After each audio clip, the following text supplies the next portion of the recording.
అసలు నిజంగా ఏ అవసరం లేకపోయినా రోజులు బాగానే పెడుతున్నా అసలు ఈ రోజు పూజ చేయడం అనేటటువంటి దాని వల్ల వచ్చే ప్రయోజనం ఏమైనా ఉంటుందా? అసలు దాని వెనక ఏదైనా శాస్త్రీయమైన కారణం ఉంటుందా? విదురుడు ఎందుకు చెప్పాడు అసలు దైవానికి నమస్కారం చేయమని? నేను మీకు ఒక్క మాట చెప్తా, బాగా గుర్తుపెట్టుకోండి.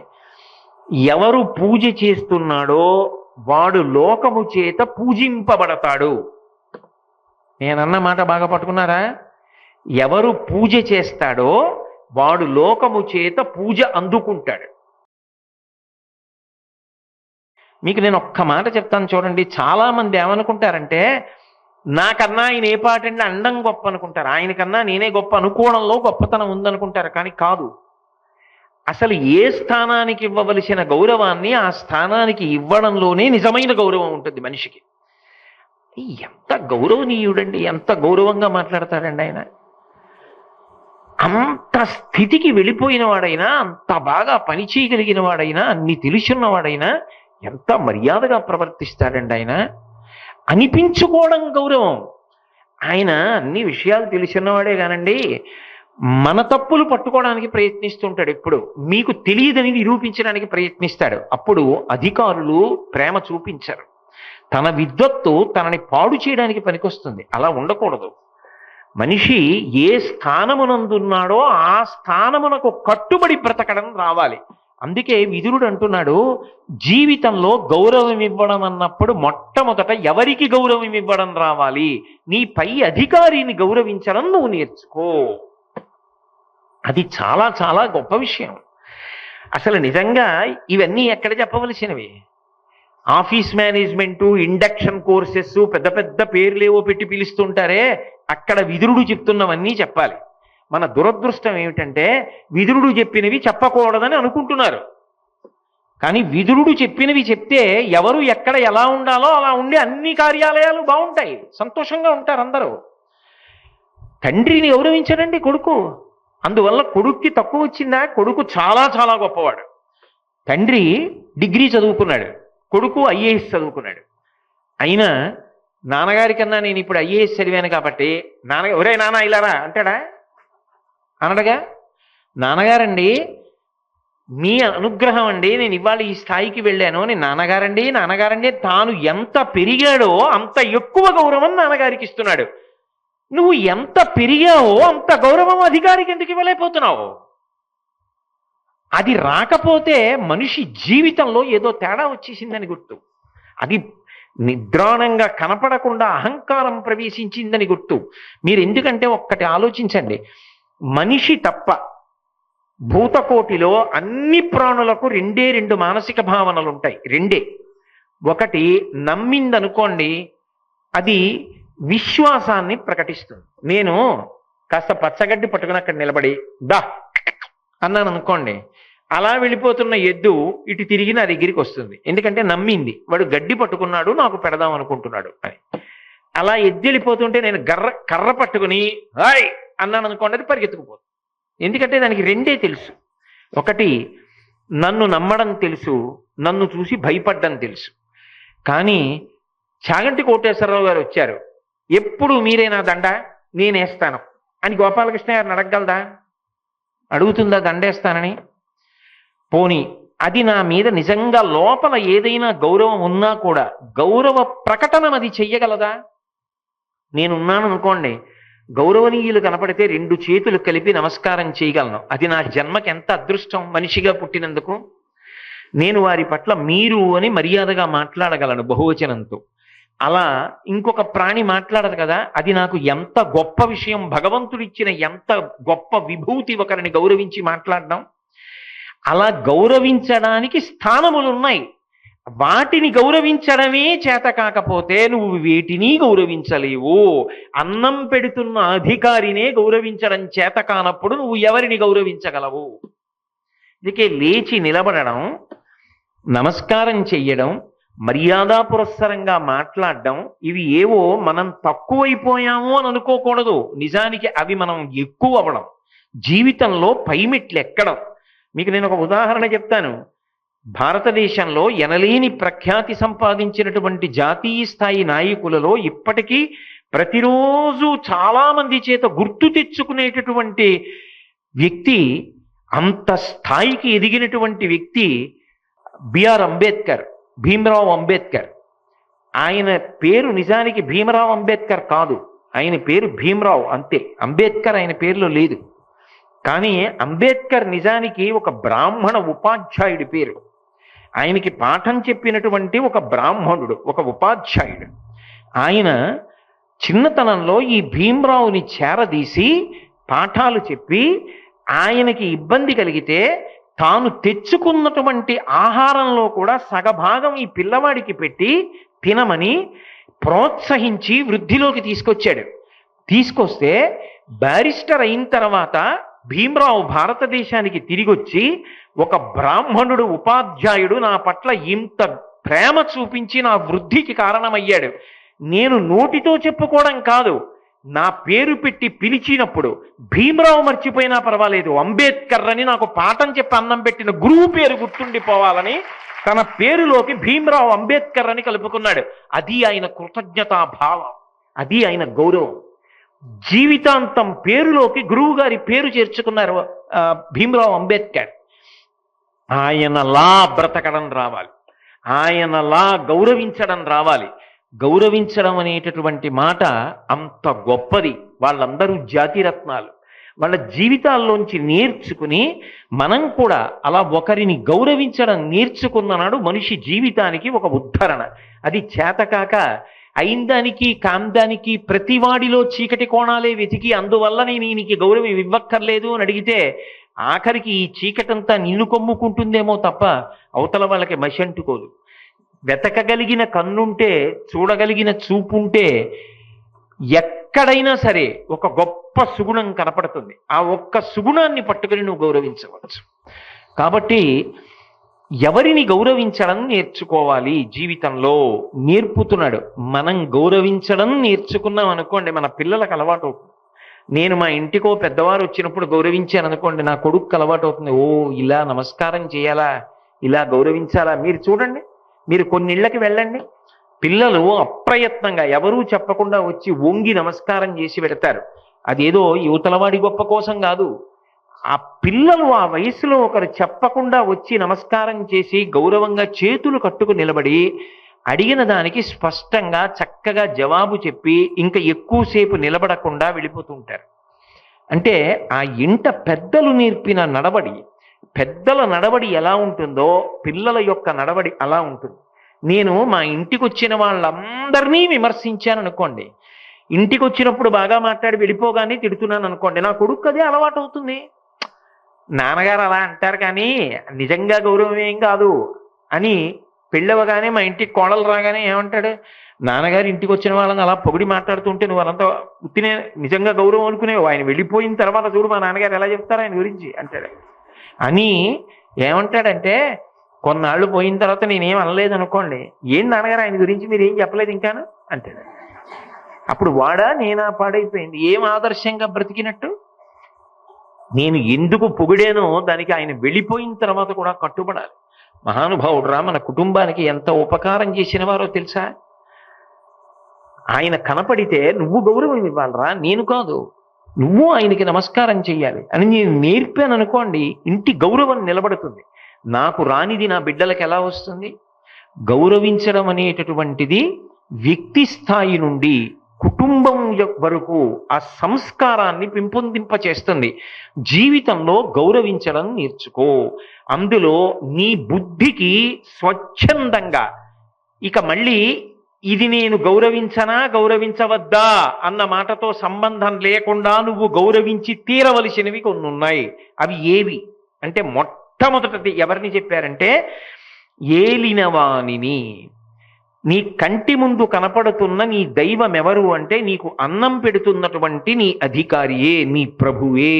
కాబట్టి ఆయనని గౌరవించడం నేర్చుకో. ఆయన గురించి సంబోధించినప్పుడు ఆయన ఎదురుగుండా ఉండని ఉండకపోని ఆయన ఏమన్నారు, ఏం మాట్లాడారు, ఏం చెప్పారు అలాగే మాట్లాడు.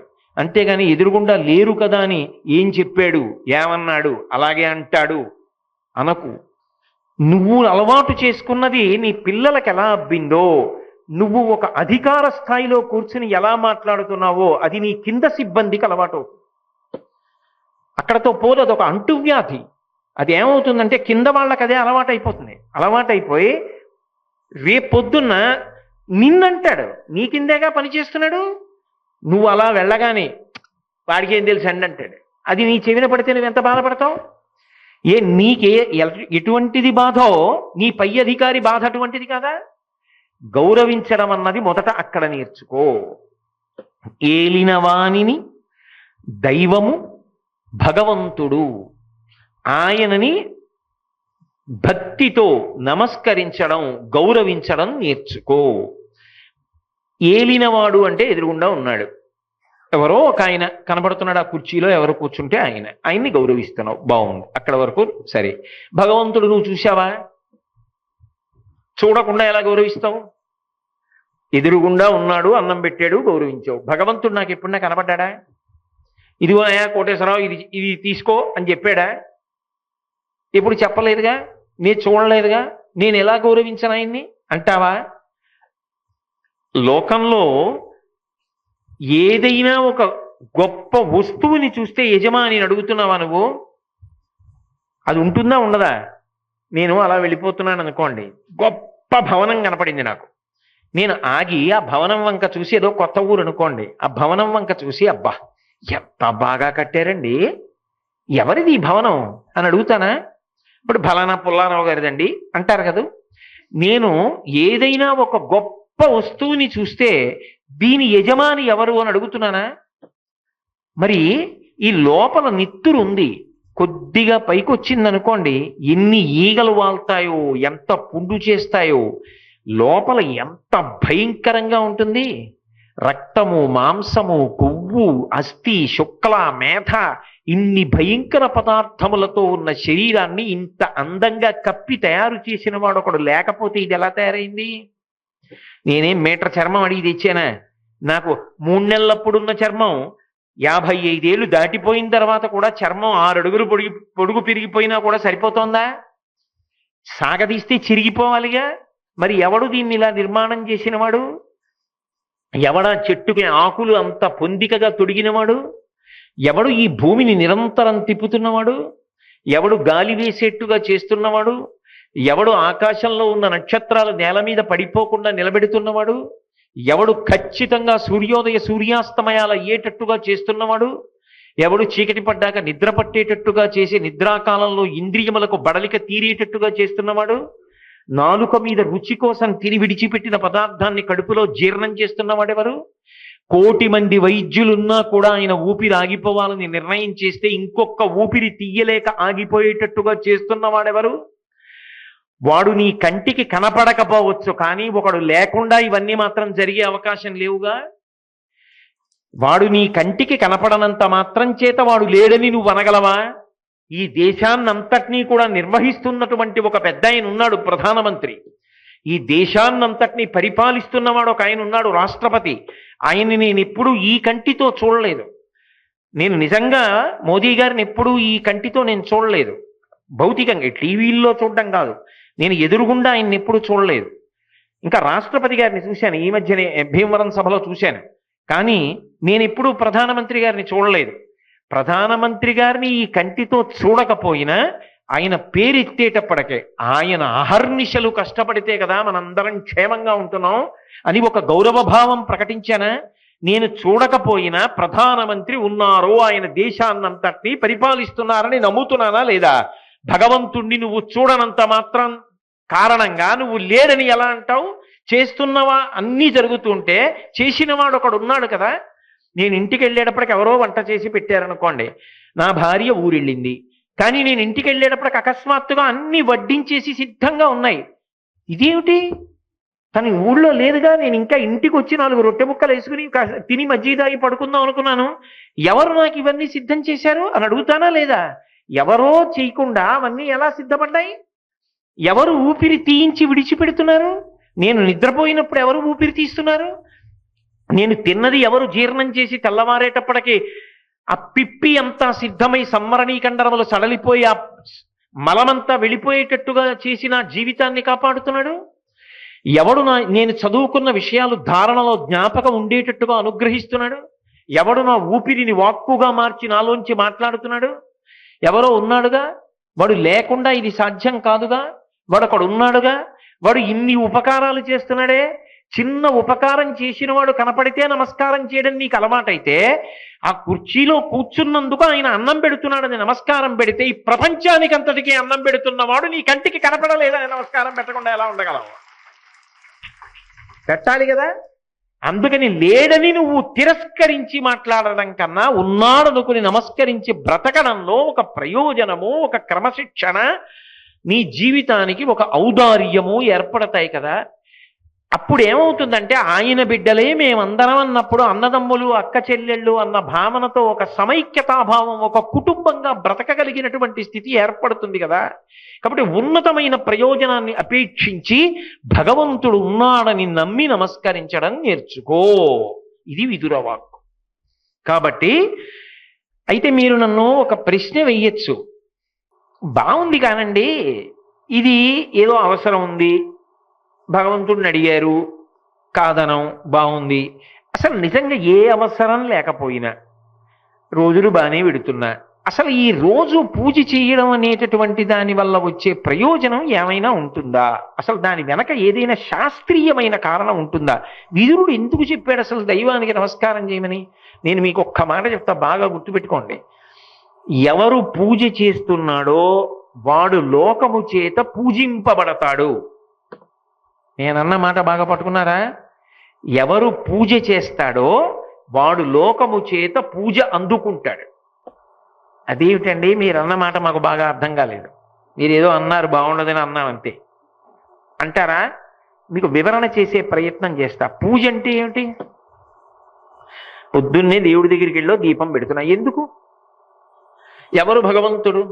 చంద్ర సూర్యౌ చ నేత్రే కర్ణావాసా శిరోద్యౌ ముఖవిదహనో యస్య వాస్తేయమబ్ధి అంతస్తం యస్య విశ్వం సురనర ఖగో భోగి గంధర్వ దైత్యైః చిత్రం రమ్యతే తం త్రిభువన వపుషం విష్ణుమీశం నమామి అంటున్నామా విష్ణు సహస్రానికి?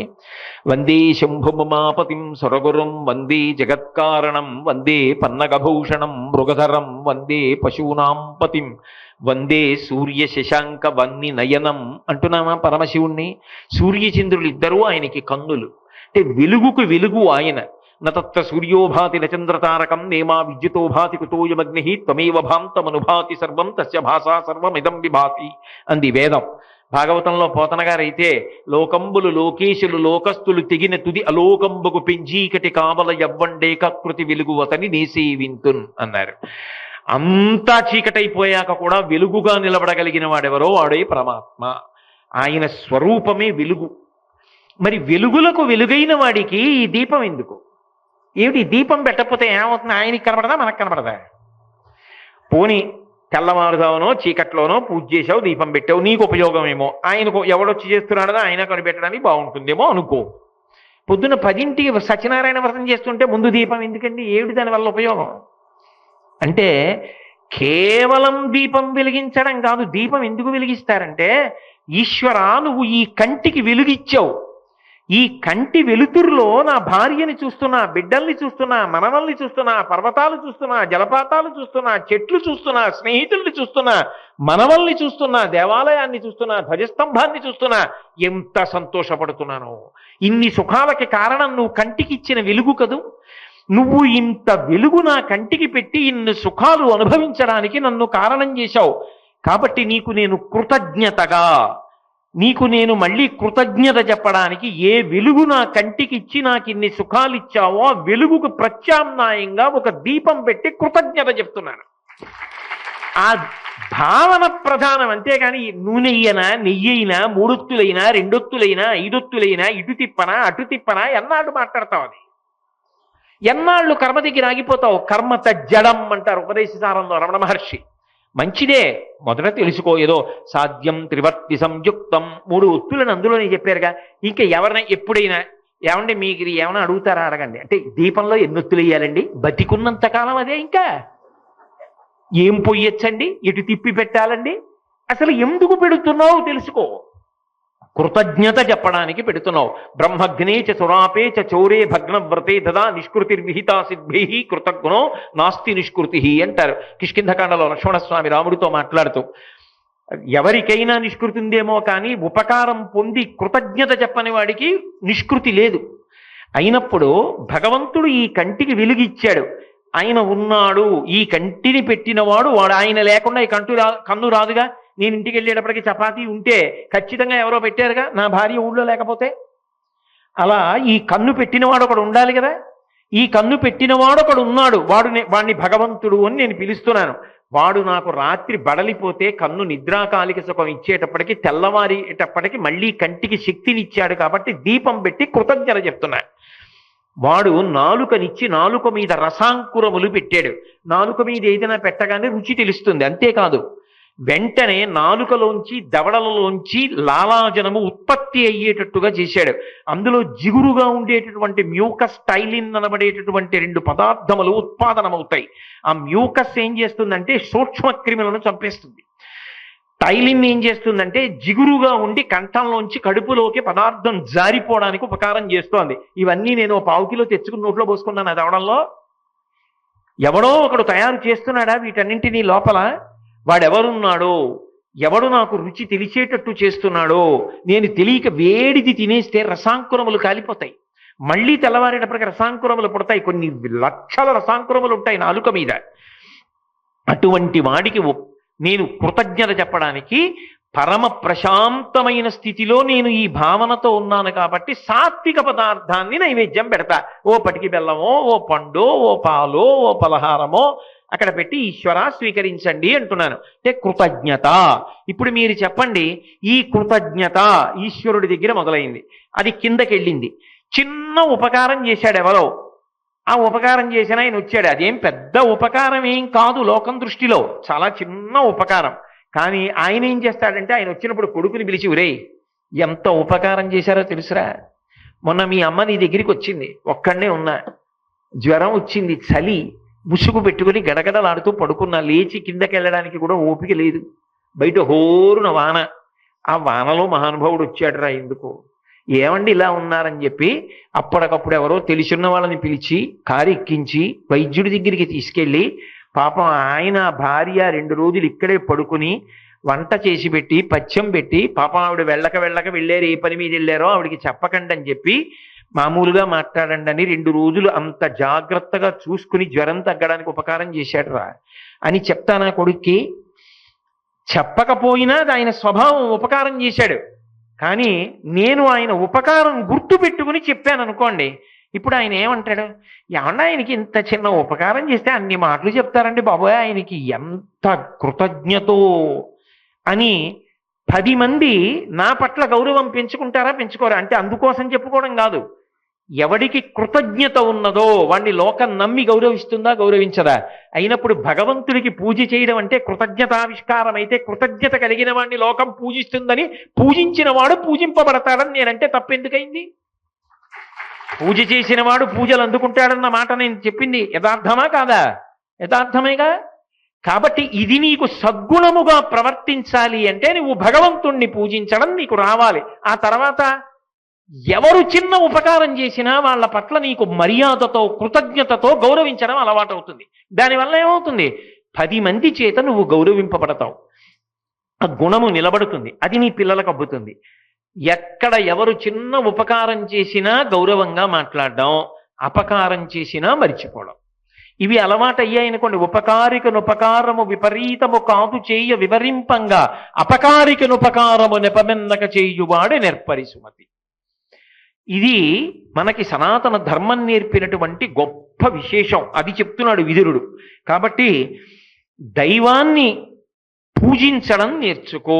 కాబట్టి ఏలినవాణిని, అలాగే దైవము, ఆలిని అంటే భార్యని గౌరవించడం రావాలి జీవితంలో. ఎందుకు రావాలి అని అడగచ్చు మీరు. మా అమ్మ నన్ను కంది కాబట్టి ఆవిడికి సహజంగా ప్రేమ.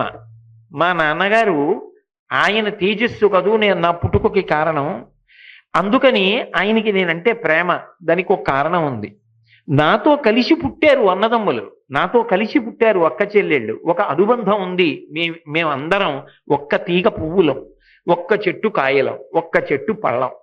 కాబట్టి ఒక్క చోట కలుసుకున్నప్పుడు మా అన్నయ్య, మా తమ్ముడు, మా అక్క, మా చెల్లి అని మేము ఒకళ్ళ చేతులు ఒకళ్ళు పట్టుకోవడానికి, కలిసి తినడం, కలిసి కూర్చోవడం, కలిసి మాట్లాడుకోవడం, రాత్రి 1 గంట అయిపోయినా చిన్నపిల్లలు అయిపోయి, ఒరే నీకు గుర్తుందా, నువ్వు ఏదైనా హాస్యానికి కానీ నవ్వడం మొదలెట్టావా ఇల్లు బద్దలైపోయేటట్టు నవ్వుతావు, మామూలుగా అంత పెద్ద నవ్వు నవ్వవు, నువ్వు అంత సంతోషపడిపోయావా ఆ నవ్వు ఊళ్ళో వాళ్ళందరికీ వినపడుతుంది, అలా నవ్వుతావు.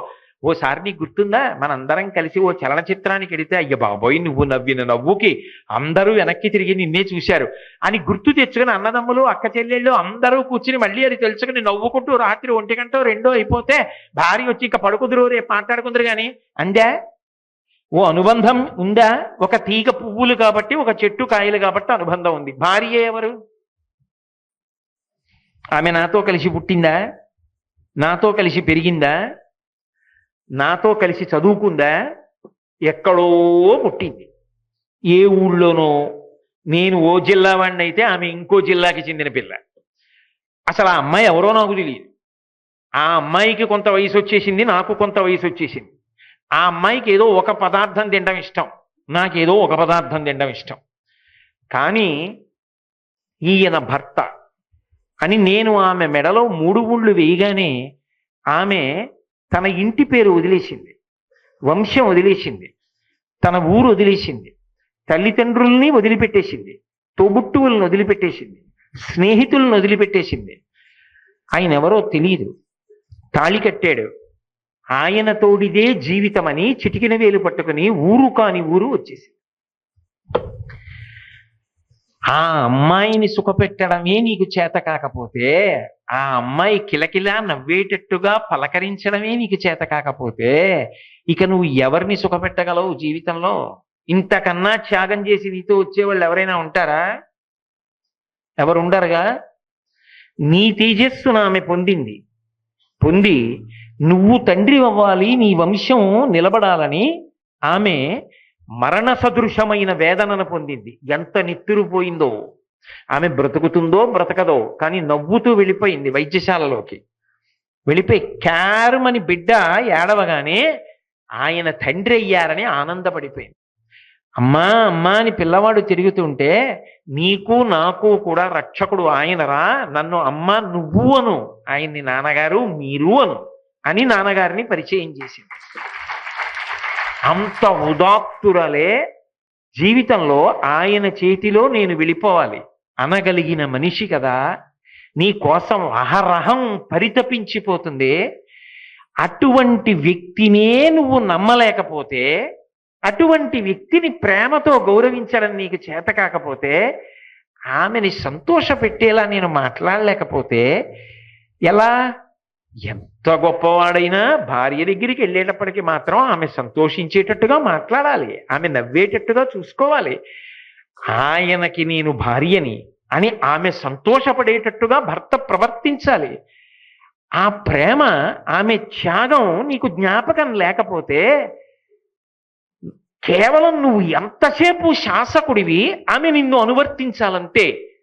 ఆమె ఇంట్లో ఉన్న ఒక యంత్రం లాంటిది అని నువ్వు అనుకుంటే, అసలు అంత త్యాగం చేసి నీ వెంట వచ్చిన వ్యక్తి, నువ్వు లేకపోతే ఇంకా ఆమె బ్రతుకే లేదని నమ్మి నిలబడినటువంటి వ్యక్తి, నీకు కొంచెం అనారోగ్యం వస్తే తల్లడిల్లిపోయి 1000 మొక్కులు మొక్కే వ్యక్తి, అటువంటి వ్యక్తి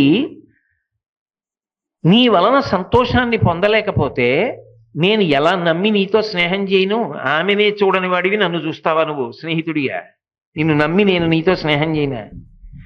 అందుకే భార్య గురించి పరాయి వాళ్ళ దగ్గర విమర్శించి తక్కువ చేసి మాట్లాడడం లేఖితనం. దిద్దుకోగలిగితే దిద్దుకో, కాకపోతే సర్దుకో, 3వ మార్గం లేదు. అంతే. అది జీవితాంత అనుబంధం. ఈ దేశంలో సావో రేవో అంతే. మంగళసూత్రం కట్టాక ఒక్క భార్య, రామచంద్రమూర్తి సిద్ధాంతం. ప్రపంచ దేశాలన్నీ కూడా మోకరిల్లి నమస్కారం దేనికి చేశాయంటే ఈ దేశానికి. ఈ దేశంలో ఒకసారి స్త్రీని చేపడితే అంతే. స్త్రీ పురుషులంటే అంత పవిత్రమైన కలయిక, అంత గొప్ప ఆశ్రమం. అటువంటి భార్య ఈసడింపవలసినది కాదు. పరమ ప్రేమతో నువ్వు చూడదగినటువంటి వ్యక్తి, గౌరవింపదగిన వ్యక్తి. యథార్థానికి ఇంకా లోతుగా నేను చెప్పవలసి వస్తే, ఆమె నీ జీవితంలో ఉత్తమ లోకాలు పొందడానికి పుణ్యమునకు కారణం ఆమెయే. ఆమె లేదు యజ్ఞం చేయకూడదు, ఆమె లేదు యాగం చేయకూడదు, ఆమె లేదు కడుపున పుట్టిన కూతుర్ని కన్యాదానం చేయడానికి వీల్లేదు, పీటల మీద కూర్చోడానికి. ఆమె నీ పుణ్యమునకంతటికీ కూడా కారణమై ఉన్నది. ఆమె లేని నాడు నీకు ఉత్తమ క్రియలు చెయ్యడానికి కూడా అధికారం లేదు. అందుకే ఒక వ్యక్తి శాస్త్రం బాగా తెలిసిన్నవాడు ఒక మాట అన్నాడు, భార్య మరణిస్తే నాకు ఇహంలో సుఖం పోయింది, పరలోకాలకి చెందడానికి కావలసిన పుణ్యము పోయింది, రెండింటిని మూట కట్టి పట్టుకుపోయావే అన్నాడు. ఆమె లేని నాడు నేను నిష్కర్షగా చెప్తున్నా, ఆడపిల్లకి పుట్టిల్లేదండి. తండ్రి ఉంటేనా వస్తుంది ఆడపిల్ల? అమ్మ కోసం వస్తుంది. అమ్మ అన్న మాట మీద ఆడపిల్లకు ఉండేటటువంటి ప్రేమ అటువంటిది. పిల్ల కష్టం ఎవరికి చెప్పుకుంటుంది? అమ్మకి చెప్పుకుంటుంది. ఆడపిల్ల చెప్పుకోవలసిన కష్టాలు అమ్మకి చెప్పుకునే ఉంటాయి, కానీ నాన్నకి చెప్పుకోలేదు. అమ్మ ఉంది కాబట్టి పురిటికి వచ్చింది, అమ్మ ఉంది కాబట్టి ఆ ఇంటికి పరిగెత్తుకొచ్చింది. అమ్మ లేని నాడు కడుపున పుట్టిన కూతురు కూడా ఎక్కువ వచ్చి ఉండదు. ఆమె లేని నాడు ఆనందమే ఉంది. అందుకే శాస్త్రం ఒక మాట చెప్పింది, వేదమూలమిదం బ్రాహ్మం భార్యామూలమిదం గృహం కృషిమూలమిదం ధాన్యం ధనమూలమిదం జగత్. భార్యామూలమిదం గృహం. ఎంత పాలరాతితో కట్టిన భవంతి కానివ్వండి, ఆమె ఎంత అనారోగ్యంగా ఉండనివ్వండి, 104 జ్వరంతో పడుకోనివ్వండి, ఆయన వెళ్ళి గబగబా కాళ్ళు చేతులు కడుక్కుని విడితే ఆమె ముసుగు తీసి అడిగే మొదటి మాట ఏంటంటే, పలహారం చేశారా అని అడుగుతాడు. అప్పుడు కూడా తల్లి తర్వాత తల్లిలా కడుపు తడివి తిన్నారా అని అడగగలిగినది ఆమె ఒక్కతే. నా మీద బెంగ పెట్టుకుని సరిగా తింటలేదా, నాకు తగ్గిపోతుందండి, ఇవాళ 2 గంటలు జ్వరం లేదు తెలుసా, మీరు కడుపు నిండా తినండి, మీరు బెంగ పెట్టుకోకండి అని తన బాధ పంటి బిగువన దాచుకుంటుంది. అలాంటి వ్యక్తి జీవితంలో ఎక్కడి నుంచి వస్తుందండి?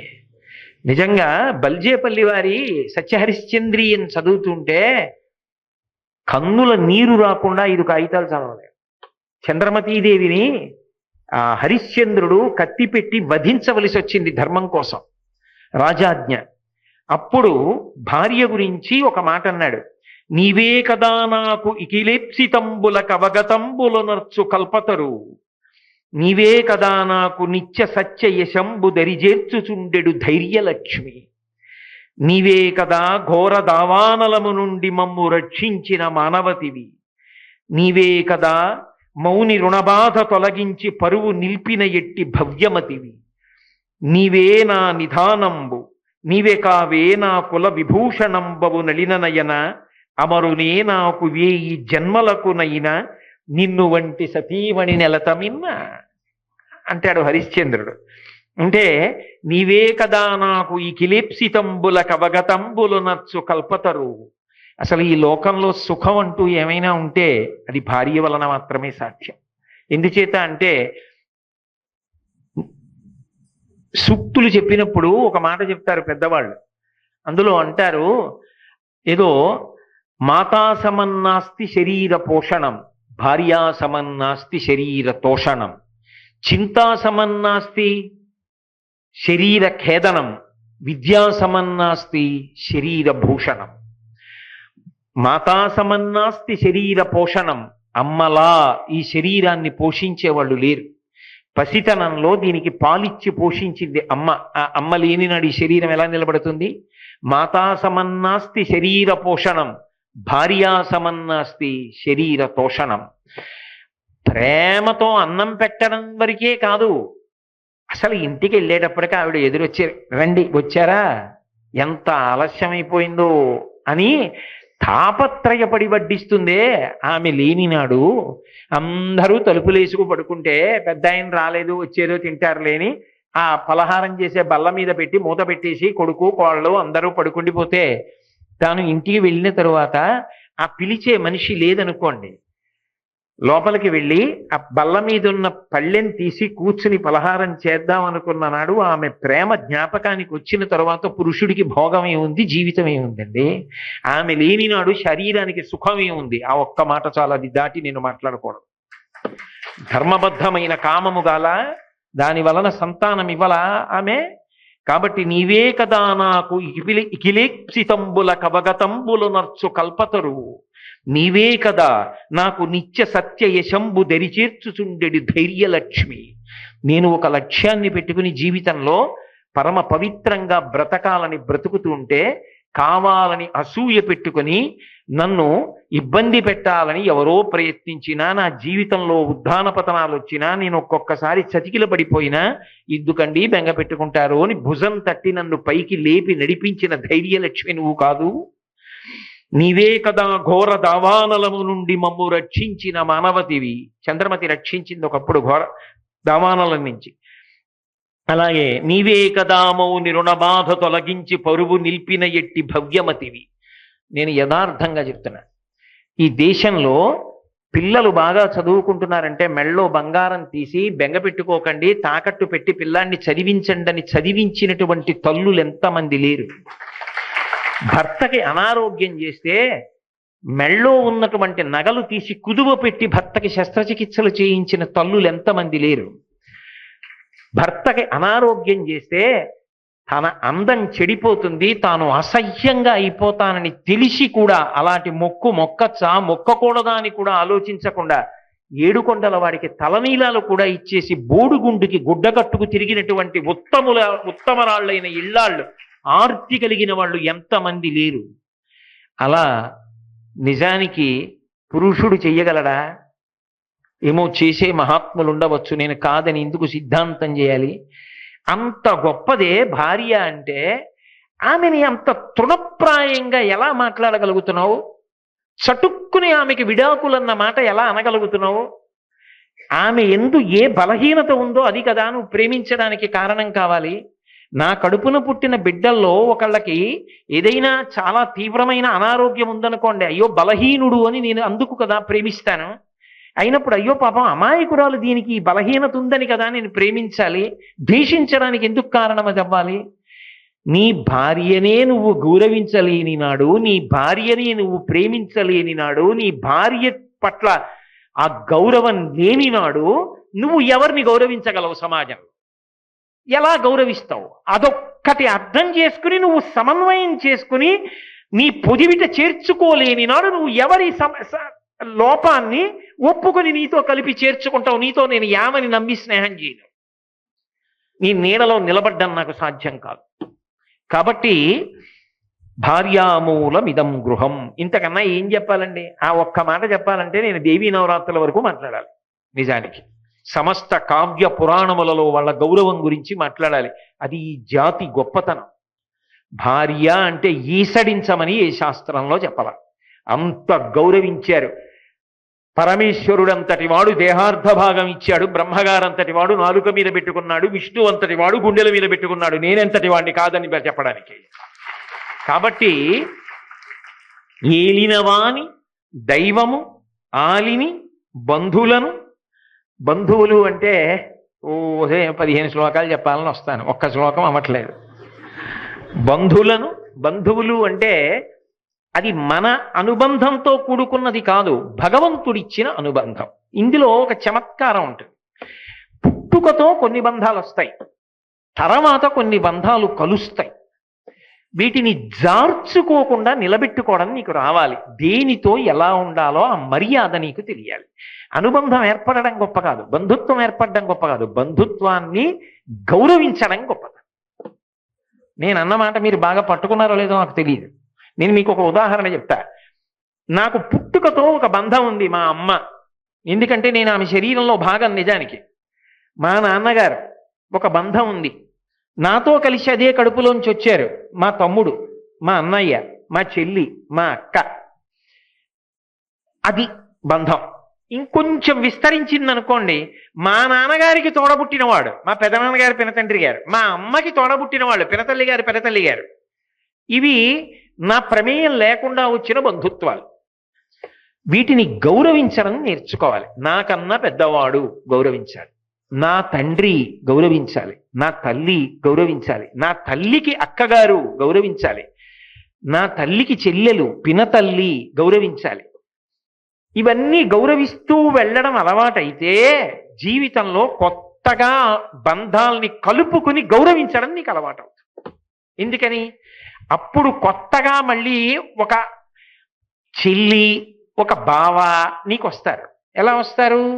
తోడబుట్టిన వాళ్ళు కాదు, కాకుండా వస్తారు చెల్లి బావ. ఎలా? నా కూతుర్ని ఒక ఇంటికి ఇచ్చారు, నా వియ్యాల వారు ఏమవుతారు నాకు? నా అల్లుణ్ణి కన్న తల్లి నాకు చెల్లి, నా అల్లుణ్ణి కన్న తండ్రి నాకు బావ, నా కొడుకు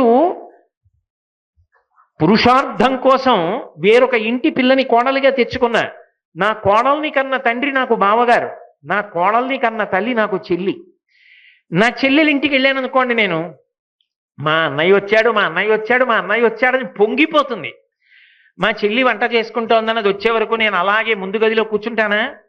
ఏమ్మా ఎన్నాళ్ళైందో, 2 రోజులే ఉంటానమ్మా, మళ్ళీ వెళ్ళిపోతాను. ఏంట్రా నాన్న బాగున్నావా, ఇప్పుడు నీ ఆరోగ్యం బాగుంటుందా, మళ్ళీ నా కోసం ఇప్పుడు మళ్ళీ పిచ్చి తల్లి దోసకాయ పప్పు వేస్తున్నావా, చిన్నప్పటి నుంచి వీడి దోసకాయ పప్పిస్తామని ముత్తినే అంటున్నాను చూడండి. నిజంగా కోటేశ్వరరావుకి దోసకాయ పప్పిస్తాం అనుకునేరు.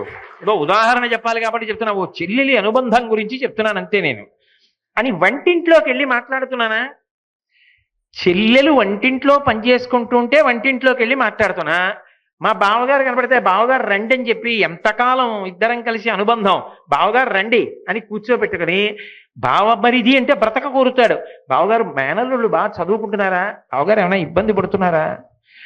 ఏం ఇబ్బంది లేదు కదా బావగారు, మీరు పని చేయండి, నా మాట వినండి, ఇప్పటి నుంచే పిల్లలు వృద్ధిలోకి వచ్చి ఎక్కువ కట్టవలసి వచ్చినప్పుడు ఇబ్బంది పడతారు, మీరు ఇలా మొదలెట్టండి బావగారు, ఇలా ఇలా కొంత పొదుపు చేయడం నేర్చుకోండి అని చెప్తున్నానా? అసలు నాకు ఇక్కడ మర్యాద ఇవ్వడం అలవాటైతే ఆ తర్వాత నా కూతురినిచ్చినప్పుడు కొడుకునిచ్చినప్పుడు కొత్తగా చెల్లి బావగారు ఒకళ్ళు వచ్చారు, అప్పుడు కూడా ఈ ప్రేమ అలా ఉండాలి. నేను నా వియ్యాలారింటికి వెళ్ళినప్పుడు ఏం చేస్తున్నావమ్మా అని ఆ చెల్లి వంట చేస్తున్న చోటుకి వెళ్ళగలగాలి.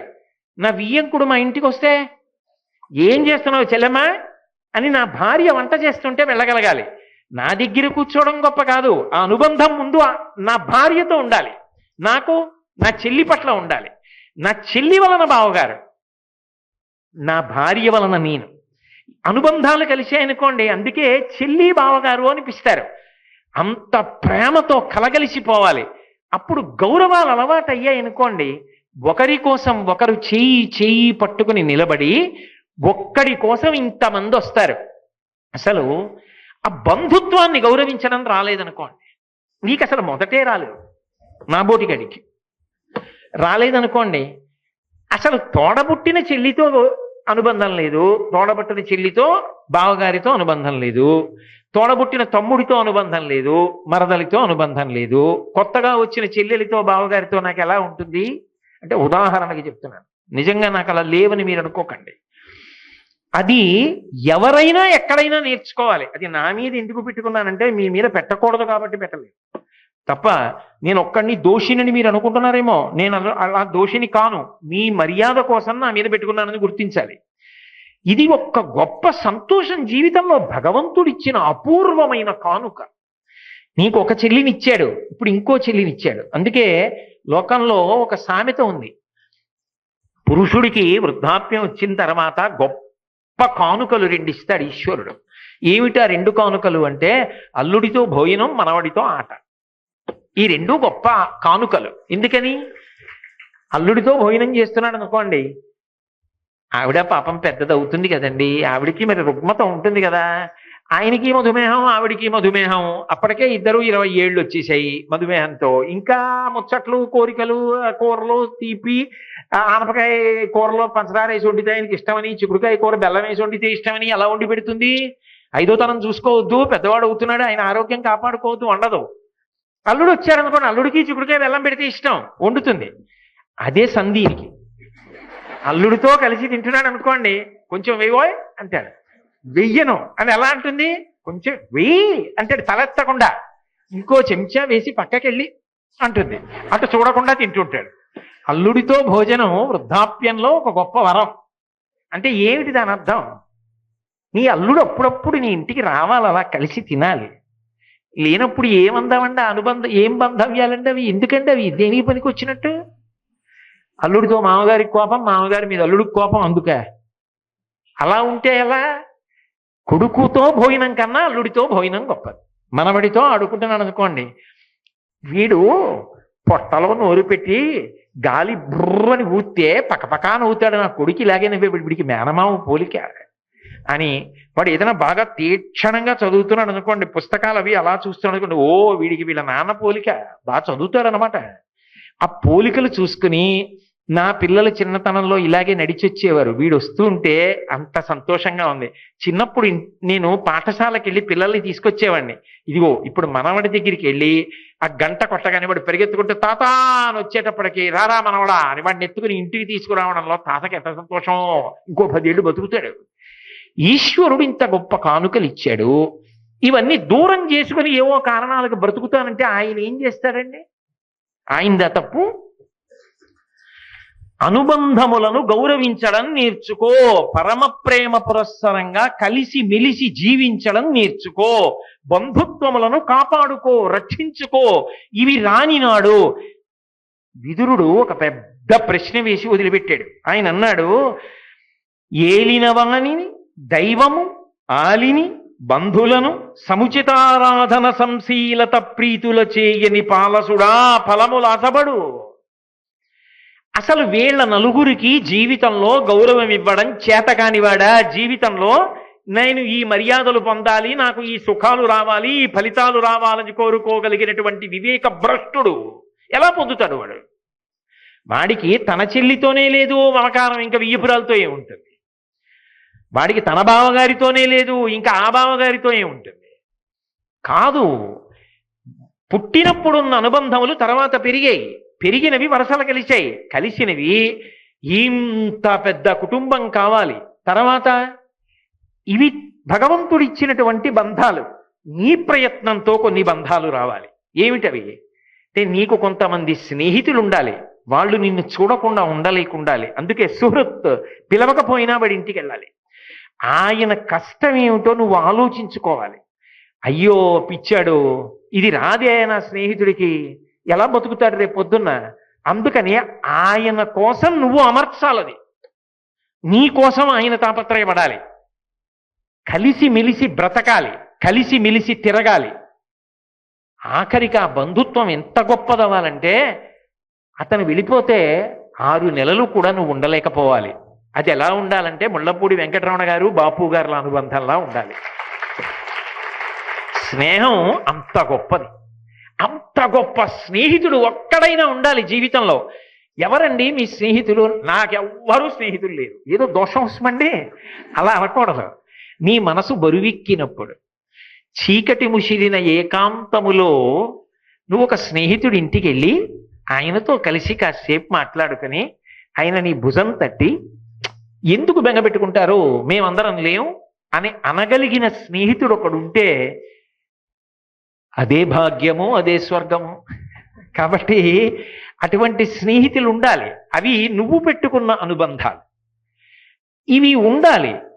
నువ్వు ఒక కార్యాలయంలో పనిచేస్తున్నావు, నువ్వు వస్తున్నావు అంటే 10 మంది సంతోషించాలి, నువ్వు రాకపోతే 10 మంది అడగాలి, ఆయన ఏమంటే రావట్లేదని అడగాలి. అంతేగాని గాలిలో ధూళి, వస్తే ఎంత పోతే ఎంత ఇద్దరు అన్నట్లుగా ఉండకూడదు. అనుబంధం అలా ఉండాలి. వాళ్ళ సంతోషంలో నువ్వు భాగం కావాలి. వాళ్ళకి నువ్వు, నీకన్నా చిన్నవాడు, నీ దగ్గర పనిచేస్తున్నవాడు వ్యక్తిగత జీవితంలో ఎలా ఉండాలో చక్కగా నీ దగ్గర కూర్చోబెట్టుకుని నువ్వు మార్గదర్శనం చెయ్యాలి. ఇలా రాయాలోయ్, ఇలా చెయ్యాలోయ్, ఉత్సాహంగా అతను పనిచేసేటట్టు చూడాలి.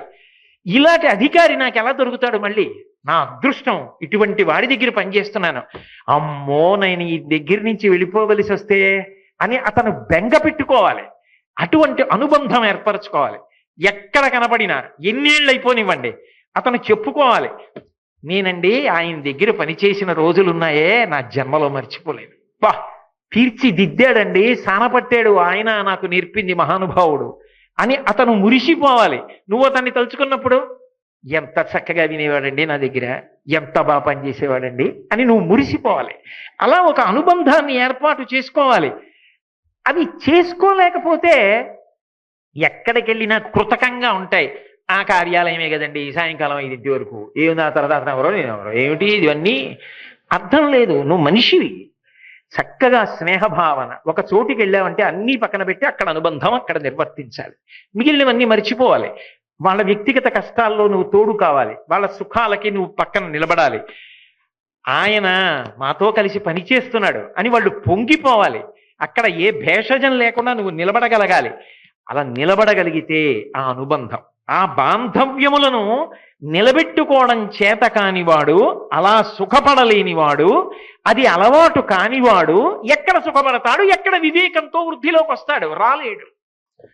అనుబంధం ఉందనుకోండి, నా కోసం పరిగెత్తుకొచ్చి, బావగారు ఏంటి ఏదో ఇబ్బంది వచ్చిందిట, పరిగెత్తుకు రావాలి. లేనప్పుడు ఎందుకంటే ఆ బంధుత్వాలు దిక్కుమాల బంధుత్వాలు. నీకు సుఖం వచ్చినప్పుడు కాదు మనుష్య రుణం, మిగిలిన వాళ్లే పరిగెత్తుకొచ్చినప్పుడు, నీకు కష్టం వచ్చినప్పుడు వాడు రాలేకపోతే కాల్సనా బంధుత్వాలు? ఎందుకవి? ఎందుకా చెల్లి, ఎందుకా బావ, ఎందుకా అన్న, ఎందుకా తమ్ముడు? కాదు. వాడు బాగున్నప్పుడేమో వాడికి కష్టం వచ్చింది, నువ్వు పరిగెత్తగలగాలి. ఎప్పుడు నీ ఉపకారం కోసం కాదు బంధుత్వం, నువ్వు ఉపకారం చేయించుకోవడానికి బంధుత్వాలు గుర్తు రావడాలు కాదు, అవతల వాడికి ఇబ్బందికి పాలు పంచుకోవడానికి నీకు బంధుత్వం గుర్తు రావాలి. అప్పుడు అలా గుర్తొస్తేనే బంధుత్వం. లేనినాడు అసలు బంధుత్వాలు పెంచుకోవడానికి ప్రాథమికంగా నీకు లోపల అర్హత లేదు. భగవంతుడు ఒక వయసు ఇచ్చేశాడు కాబట్టి ఆ బంధుత్వాలు పొందేశామంది. అలా ఉండకూడదు జీవితం. అంతకన్నా పైకి ఎదగాలి, పరిణతి పొందాలి. కోటేశ్వరరావు చెప్పట్ల, విదురుడు చెప్తున్నాడు. విదురుడు చెప్పింది చెప్పాలి కాబట్టి నేను చెప్తున్నాను. కాబట్టి అలా బ్రతుకు, అలా సుఖపడవోయ్. భగవంతుడు ఇవన్నీ సుఖపడడానికి ఇచ్చిన స్థానాలోయ్. ఎందుకు దుఃఖపడతావు? ఎందుకు ఈ గౌరవం లేకుండా అనవసరపు ఘర్షణలకు పోయి జీవితాన్ని పాడు చేసుకుంటావు? ఇది రానివాడు ఎక్కడ సుఖపడతాడు అని ఒక అద్భుతమైనటువంటి హితవాక్కుని మనం జీవితంలో ఎవరిని గౌరవించాలో, ఎలా బ్రతకాలో, ఎలా అనుబంధం ఉండాలో, ఎలా సంతోషంగా ఉండాలో మనకి విదురుడు నిజానికి కుటుంబ జీవనం దగ్గర నుంచి సామాజిక జీవనం వరకు అన్ని విధాలా మనం ఎలా ఉండాలో నేర్పాడు. కాబట్టి నాకు వెనక నుంచి మీకు ముందు నుంచి గోపాలకృష్ణ దర్శనం అవుతోంది కాబట్టి మళ్ళీ విదురుడు రేపు సాయంకాలం 7 గంటలకి మాట్లాడతాడు. మంగళాశాసనపరై మదాచార్య పురోగమై సర్వైశ్చ పూర్వైరాచార్యై సత్కృతాయాస్తు మంగళం. మంగళం కోసలేంద్రాయ మహనీయ గుణాత్మనే చక్రవర్తి తనూజాయ సర్వభౌమాయ మంగళం. ఉమా కాంతాయ కాంతాయ కామితార్థప్రదాయినే శ్రీగిరీశాయ దేవాయ బలినాథాయ మంగళం. సర్వం శ్రీ ఉమామహేశ్వర పరబ్రహ్మార్పణమస్తు.